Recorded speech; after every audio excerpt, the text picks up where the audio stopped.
Привет, мои дорогие, как я вам и говорил, когда Трамп начнет подбираться к их горлу, они начнут заливать его говном. Давайте начнем с фронта, а потом уже перейдем к политике. На южно-слобожанском направлении российские подразделения развивают наступление южнее Волчанска, захватив Лиман. Продолжаются боестолкновения в центре Вильчи и Прилипки. Переходим на лиманское направление. Идут бои в Яровой. Российские войска пытаются закрепиться на окраинах населенного пункта перед выходом к Светогорску. Россияне продвигаются у Коровьего Яра и Дробышева.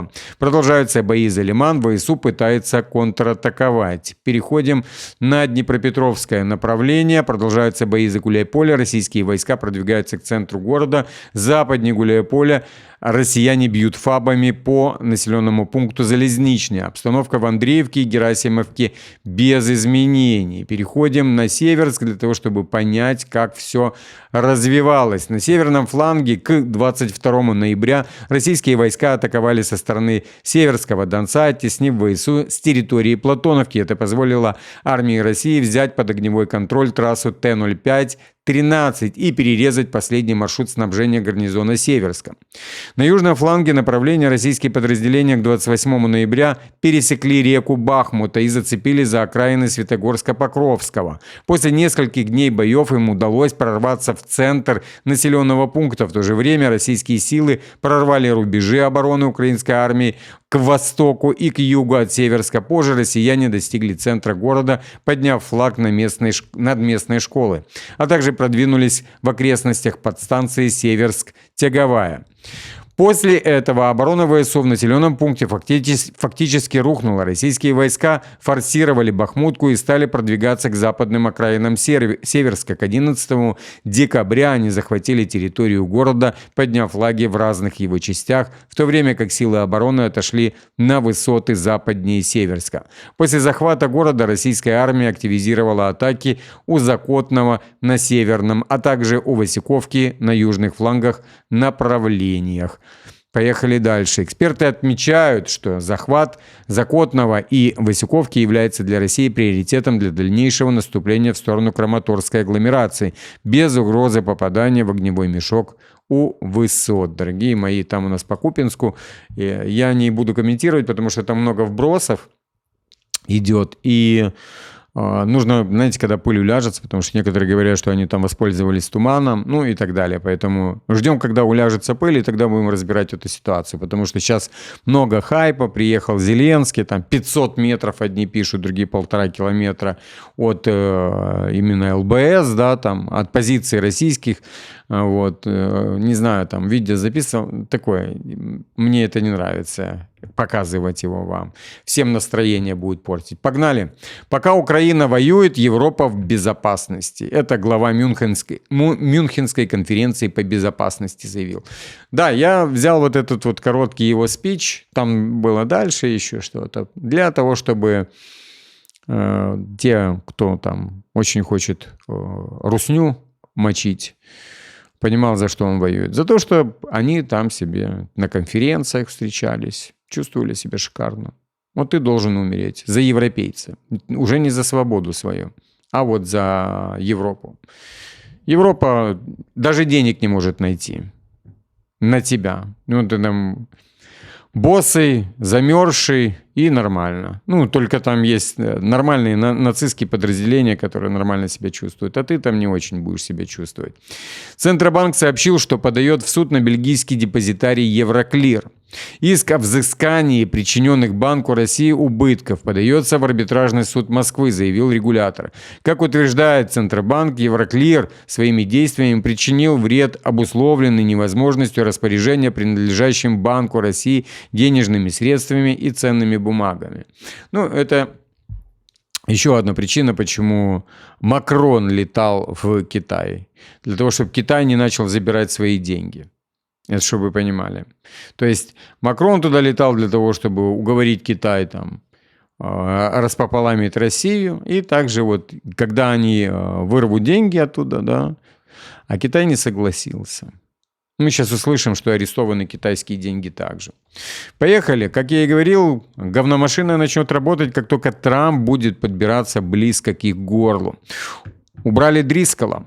Министр армии США Джеймс Дрискол был отстранен от участия в мирных переговорах по Украине из-за обеспокоенности со стороны главы Минобороны Хексета, сообщает Телеграф. Мы знаем, как Хексет очень любит против России там что-то говорить.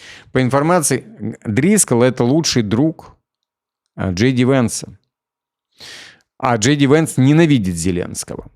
По информации издания, министр обороны расценил действия Дрискола как превышение служебных полномочий. Это решение вызвало обсуждение в американских политических кругах, где, по данным CNN, вновь стали звучать предпочтения о возможной замене Хексета на посту главы Пентагона, именно на Дрискола.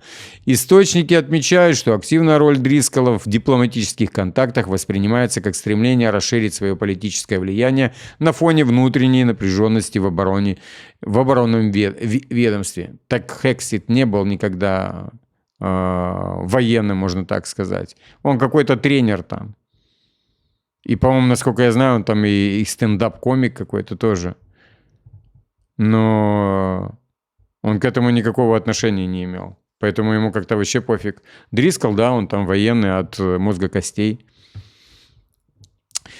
Поехали дальше. Пошли вбросы опять же. Трамп дал зеленый свет Украине для нанесения ударов по теневому флоту России. Это пишет The Atlantic. И то же самое пишет и Deutsche Welle. Как пишет издание, если при Джо Байдене американская сторона опасалась эскалации и выступала против атак на российские суда в международных водах, то с приходом Трампа подход изменился. В частности, он не возражал против ударов по танкерам в международных водах и в ряде случаев одобрял передачу Киеву разведданных, которые использовались для поражения объектов нефтяной инфраструктуры России. Ну, я говорю, что если даже предположить, что это так, ну, так это Россия развязывает руки. Любое судно становится потенциально опасное для России, да, то есть они могут завозить туда, в Украину. Ну, вот как вот пример сегодня с этим турецким судном. Ну, опять же, Россия сделала и намек Трампу. Не Трампу, а Эрдогану. Потому что Эрдоган также дает добро. То есть мы можем здесь тоже прямо быть уверены в том, что Трамп дает добро на то, что это, потому что и Эрдоган давал добро. Но они что знают, какие последствия будут. И там не надо какие-то бэки или что-то еще. Вот как этот дрон, у меня есть видео, я вам покажу его, как «Шахед» взорвал это судно. Оно до сих пор горит, они его не могут потушить. Он до сих пор там полыхает вовсю, весь порт освещает. Поехали дальше. Эрдоган предложил Путину объявить с Украины мораторий на удары по портам и энергетике. Да ты что, ничего себе. Дать добро, потопить кучу суден, а сейчас после того, как спалили твое судно, быстренько это... Так, ну, посмотрите, да, вот Эрдоган – это именно чистый мастер посидеть на двух стульях. Это просто это мастер такого... Еще надо поискать. Поехали дальше. Песков делал заявление о том, что перемирие в Украине станет обманом или запудриванием мозгов. Нужен долгосрочный мир. Россия хочет работать на мир, а не на перемирие с Украиной. Мир в Украине должен быть обеспечен надежными гарантиями. Если речь ведется о том, чтобы создать предлог для требования о перемирии, о передышке, о паузе на фронте, то это не пройдет, естественно, заявил Песков.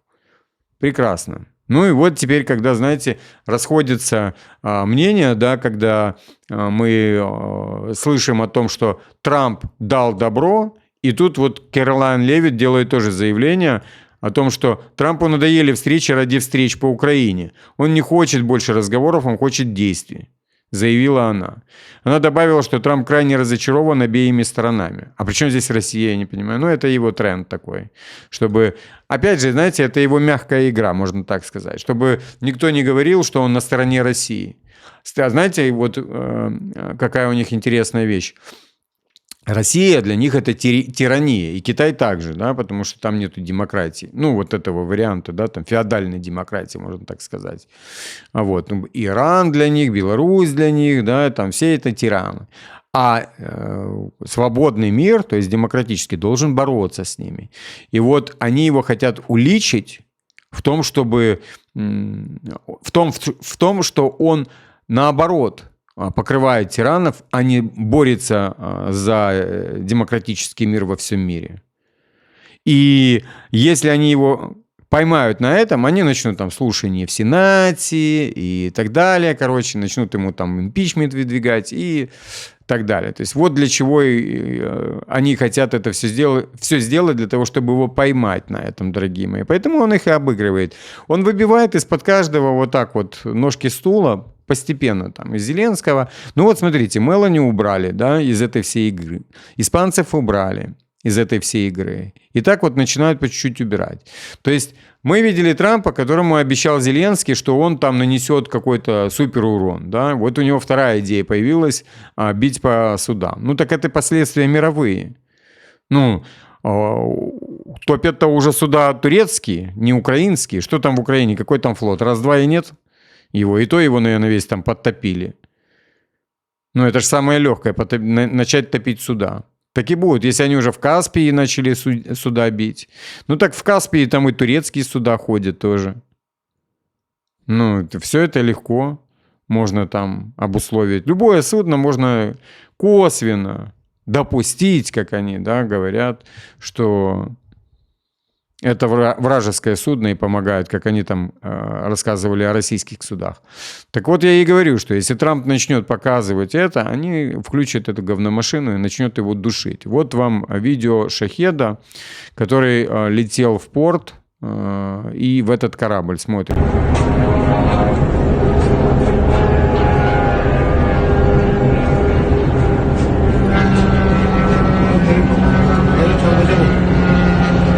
Çek bana atarsın. Havre patlatmışlar zaten bak. Aha gidiyor bak, drone'a bak, patlayacak bak. Patlayacak bak. Ha! Patlayacak bak. Nereye gitti?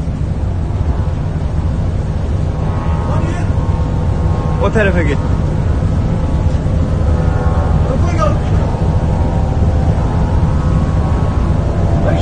Aha patladı. Gemiyi patlat.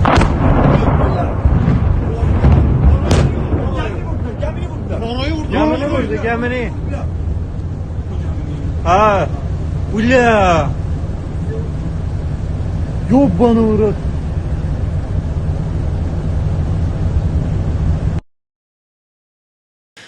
Тот случай, да, когда говорят на турецком, а ругаются на русском. Дорогие мои. Так что вот оно, пожалуйста, турецкое судно. Сами же турки снимали, как в него прилетело в это судно. До сих пор потушить не могут. Ну, вот я и говорю, дорогие мои, то, что Зеленский открывает ящик Пандоры еще с самого начала, еще с первого судна. Вот, так что, окей, на данный момент у нас уже все, потому что, ну, и это все дело близится к выходным, и вот эти, знаете, там куча какого-то летит помета неинтересного, я его вообще не собираю. Лучше пусть даже будет компактный. Вы же знаете, я могу дать там дальнобой какой-нибудь на 50 минут, но не из чего этот дальнобой. Из говна и палок лепить ничего не будем. Так что так. Подписываемся, мои дорогие, обязательно. И на Телеграм обязательно подписываемся. У нас там хорошая банда собирается. Я так по комментариям читаю. Вот. И обязательно на резервный канал подписываемся. Всех обнял.